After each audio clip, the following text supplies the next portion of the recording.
Hi friends, welcome to Annam's health recipes. இன்னைக்கு முருங்கைக்கீரை வாழைப்பூ துவட்டல் எப்படி செய்யலான்னு பார்ப்போம். இந்த முருங்கைக்கீரை வாழைப்பூ துவட்டல் செட்டிநாட்டில் ஒரு ஃபேமஸான ஒரு சைட் டிஷ்ஷு. இது ரொம்ப டேஸ்டாக இருக்கும். ஏன்னா முருங்கைக்கீரை உடம்புக்கு ரொம்ப நல்லது, வாழைப்பூவும் உடம்புக்கு ரொம்ப நல்லது. ரெண்டும் சேர்றச்ச அந்த காம்பினேஷனே ரொம்ப நல்லா இருக்கும். இந்த பொரியல் ரொம்ப டேஸ்டாக இருக்கும். இதை ரசம் சாதத்தோடு சாப்பிட்லாம், சாம்பார் சாதத்தோடு சாப்பிட்லாம்.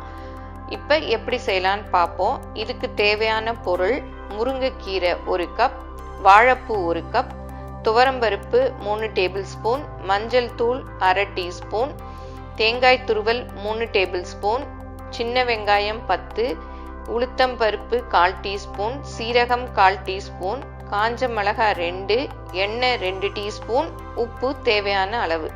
ஃபர்ஸ்ட் என்ன பண்ணணும், முருங்கைக்கீரையில் காம்பு இல்லாமல் இலையாக எடுத்து நல்லா கழுவி வச்சுக்கணும். அப்புறம் வாழைப்பூவையும் அந்த நடுவில் உள்ள நரம்பு, அந்த பிளாஸ்டிக் மாதிரி ஒன்று இருக்கும் இல்லையா, அதெல்லாம் எடுத்துட்டு நல்லா கழுவி பொடி பொடியாக நறுக்கி அதோட மஞ்சத்தூள் உப்பு சேர்த்து தண்ணியில் கொஞ்சமாக வேக வச்சு தண்ணியை எடுத்துட்டு வாழைப்பூவை தண்ணியை அப்படியே வடித்து எடுத்துடணும். வாழைப்பூவை மாத்திரம் பிழிஞ்சு தண்ணி இல்லாமல் வச்சுக்கணும்.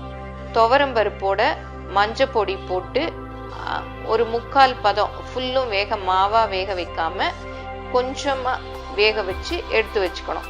இப்போ பொரியல் எப்படி செய்யலான்னு பார்ப்போம். ஒரு வானலியில் எண்ணெயை சூடாக்கி அதில் உளுந்தம்பருப்பு, சீரகம், வரமிளகாய் போட்டு தாளிக்கணும்.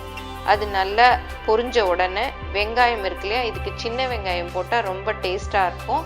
தோல் உரித்து பொடியாக நறுக்கி அதையும் இப்போ சேர்த்து வதக்கிக்கணும். இந்த கடுகு உளுத்தம்பருப்பெல்லாம் பொரிஞ்சதும் வெங்காயத்தை போட்டு நல்லா வதக்கிக்கணும்.